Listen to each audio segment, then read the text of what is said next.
if you are holding your money on Coinbase in the normal brokerage, which like the vast majority of people do, they do have security issues where I have seen countless people get SIM swapped. As the technical best practices in security in this space continue to ratchet up, the biggest weakness actually becomes the human. So, why try to hack a multi-million-dollar internet infrastructure that has, amazing team of experts securing it when you can just call up Granny on the phone and say the right things to get them to hand over the keys to the kingdom? I've also been behind the scenes for a long time, and my team has encouraged me to be more public, and it's like a more privacy focused on this. What are your thoughts on all this? You mentioned it is a little more uncomfortable coming to such a large conference, right? It's a risk. It is a risk being a known Bitcoiner, especially a known early Bitcoiner, because people are going to assume that you've got $1 billion and you're just walking around and all they need to do is find the right time to kidnap you and start beating you, right? And so, that's one of the many things, of course, that I track is, what is the evolution of the physical security of the whole Bitcoin space and Bitcoin holders in general, and how is the criminal element evolving? Because this is security is a constant cat and mouse game. Very true. Very true.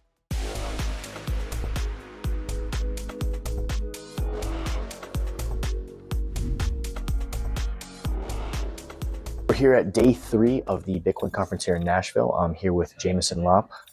We're gonna just have a quick conversation. I'm gonna ask him some questions and talk a little bit about Bitcoin. So welcome. Thanks for talking to me, Jameson. Appreciate it. Always happy to talk about Bitcoin. So I'm a big fan of your work. I've been listening to you for, it feels like a decade almost now at this point, right? So accurate. Accurate, right?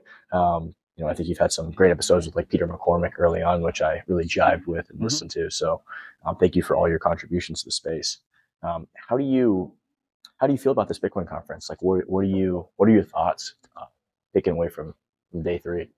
It's different, right? I mean, look, I'm a technologist. I prefer going to the really nerdy small conferences where I don't get stopped every 20 feet by people who want to either pitch me something or fanboy or whatever. It's a very different vibe as the space goes mainstream. And of course, now we're at the heads of state, politicians coming in, and I'm not a fan of political pandering and stuff. So it'll be interesting to see how many of the promises from the politicians actually come true. But it's a fascinating thing to observe the game theory, the evolution. Yes, it is. It's the game theory, right? Because Bitcoin works for so many different reasons, and it's not just the technological reasons. It's because for whatever reason, Satoshi managed to hit on just the right game theory, the incentive structure of all the different moving pieces. Fucking brilliant, man. Fucking brilliant. If you really go down the cypherpunk rabbit hole and look at all the stuff he did, it's just, every day I almost learn something new about Bitcoin, right? Today I was learning about side chains and all sorts of stuff. There's just so many fascinating little rabbit holes you can go down. I've also been behind the scenes for a long time, and my team has encouraged me to be more public, and the past 4 years have been a little further. It's been a lot more political antagonism, right? Which was predicted in the game theory and talked about. First they fight you, and then they join you. All these different things, right? As a more privacy focused activist, what are your thoughts on all this? You mentioned it is a little more uncomfortable coming to such a large conference, right? I feel more at home at Mining Disrupt and the mining conferences personally, because that's my little niche within Bitcoin. But for you, obviously, you've put out a lot of content and, very privacy focused. What are your thoughts? It's a risk. I'm taking a calculated risk. And I think a lot of the other people kind of in my same peer group, whether they know it or not, and I think a lot of them still haven't realized it. And I keep trying to bang it into their heads. This is a risk. It is a risk being a known Bitcoiner, especially a known early Bitcoiner, because people are going to assume that you've got $1 billion and you're just walking around and all they need to do is find the right time to kidnap you and start beating you, right? Or to find where you live. And so that's one of the many things, of course, that I track is what is the evolution of the physical security of the whole Bitcoin space and Bitcoin holders in general, and like how is the criminal element evolving, because this is security is a constant cat and mouse game. Very true. Very true. Very true. I mean, part of it is, hey, put it on record, my Bitcoin's in a cold storage device. I don't have access to it. I can't give it to you, and that's, for myself, that is true, right? So right. Majority of my Bitcoin is like, yeah, you can get a couple $100 worth out of me on my hot wallet or whatever, but you're not going to be able to, no matter what you do to me, you're not going to be able to get it because it's stored in a safe somewhere or somewhere private, and Yeah, and this is something that I have more of a front row seat to because I run a security company. So we have clients, and very small percentage of them who have been attacked. But the ones who have been attacked, there have been very specific, methodical targeting of people, like doing surveillance on them, social engineering, to figure out a lot about them in order to more perfectly attack them and extract maximum value. So talk to me a little bit about Casa. What are you excited about that you guys have, and what did you to really get involved there?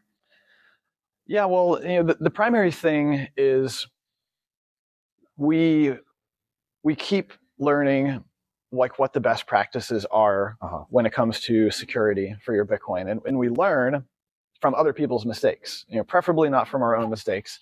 But before I founded Casa, I was at Bitco for several years, and we had several mistakes there, and we learned, we iterated, we patched up vulnerabilities, and what we do at Casa is we take the best practices and we combine that with the best hardware, and we write what we hope is like the best, most useful, easy to use software, and then we train Bitcoin experts to basically be like me and be able to actually get on the phone with people and help them make very consequential decisions about their Bitcoin holdings and keys, and even planning with things of like inheritance.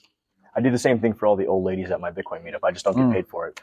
Yeah, and I think that's true for a lot of people. Like, this is one of the ways that the sort of viral nature of the Bitcoin network works, is that a lot of people get into it because someone that they trust has been into it and can convey some of that knowledge to them. Very true. What are your thoughts about the ETFs and the security behind those? I often think about this, right? Because it seems like everybody now is just using Coinbase to custody everything. Everything's there. It's like, it seems like that could be a major point of vulnerability there. I mean, and the current administration, the government has done no favors to that. They've actually made it worse because, it's impossible for for there to be different custodians, especially ones that are in the industry of being custodians, banks, whatever, that do that for a living. And you'd hope to have more participants so you could spread and diversify that risk. And instead, what seemed to happen is that, everybody and mother's using Coinbase Prime, and that's it. What are your thoughts there? Well, I could talk about that for an hour, but but we're gonna have to. Yeah, I mean, not today though. Okay, so I have but at some point I have multiple issues.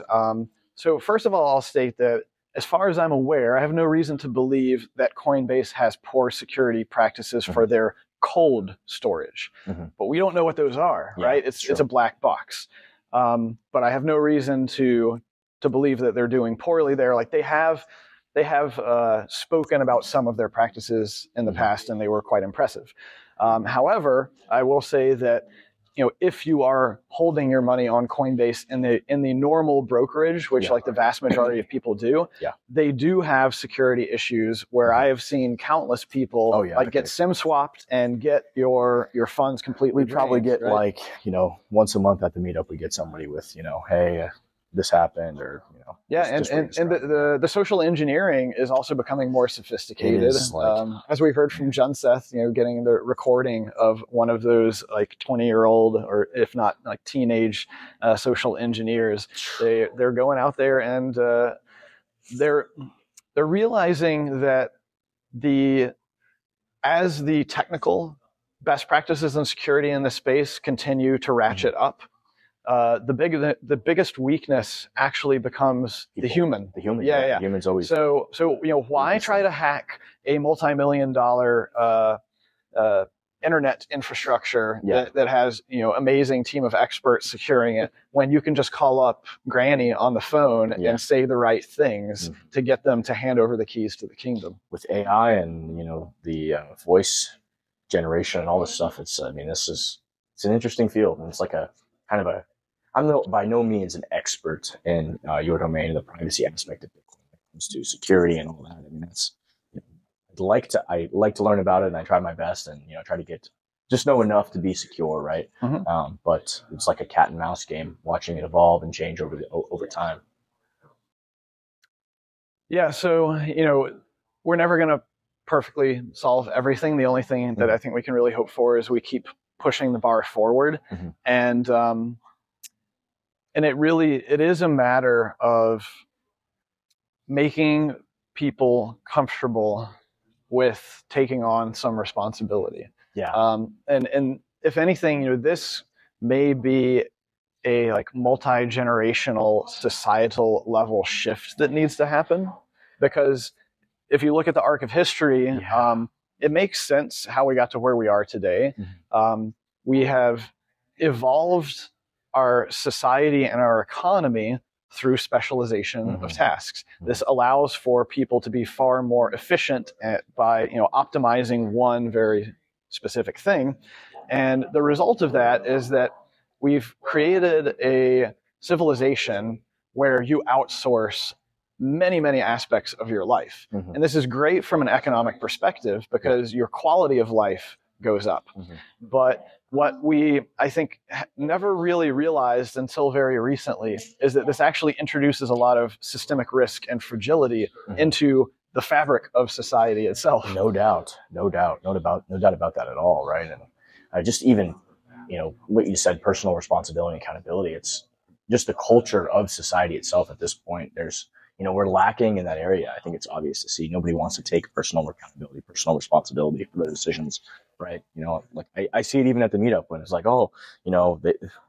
talking to people that get scammed. It's like, hey, listen, this sucks. It happened. But how can we prevent this from happening again? What did you do wrong here? Some people, I sat with you and we went over the ledger. We looked at the seed phrase. I made you. I wasn't going to help you go through the whole procedure, right? Yeah. I made you write down. I told you I can't look. I told you never give this to anybody. Yep. So why did you give it to somebody, right? It's like these little things, right? And again, people are always going to make mistakes, and part of life is you learn from your mistakes, right? So I've never had somebody that got scammed, personally from people that I know. I've never seen one of those people get scammed again, right? So you learn your lesson. You get your education. And again, all this stuff, this is such a nascent technology that it's not in the education system. No one's learning about this in school. I mean, this is the only way to learn, is that you have to go seek it out, right? So hopefully in the future we'll see that. And the educational scene is changing. I mean, even what they did this year at the conference, the Bitcoin camp for kids, I think that's fucking awesome, right? Yeah, that's the thing. You got to get them started young. Yep. So what are you most excited about for the next couple of years in the industry and ecosystem?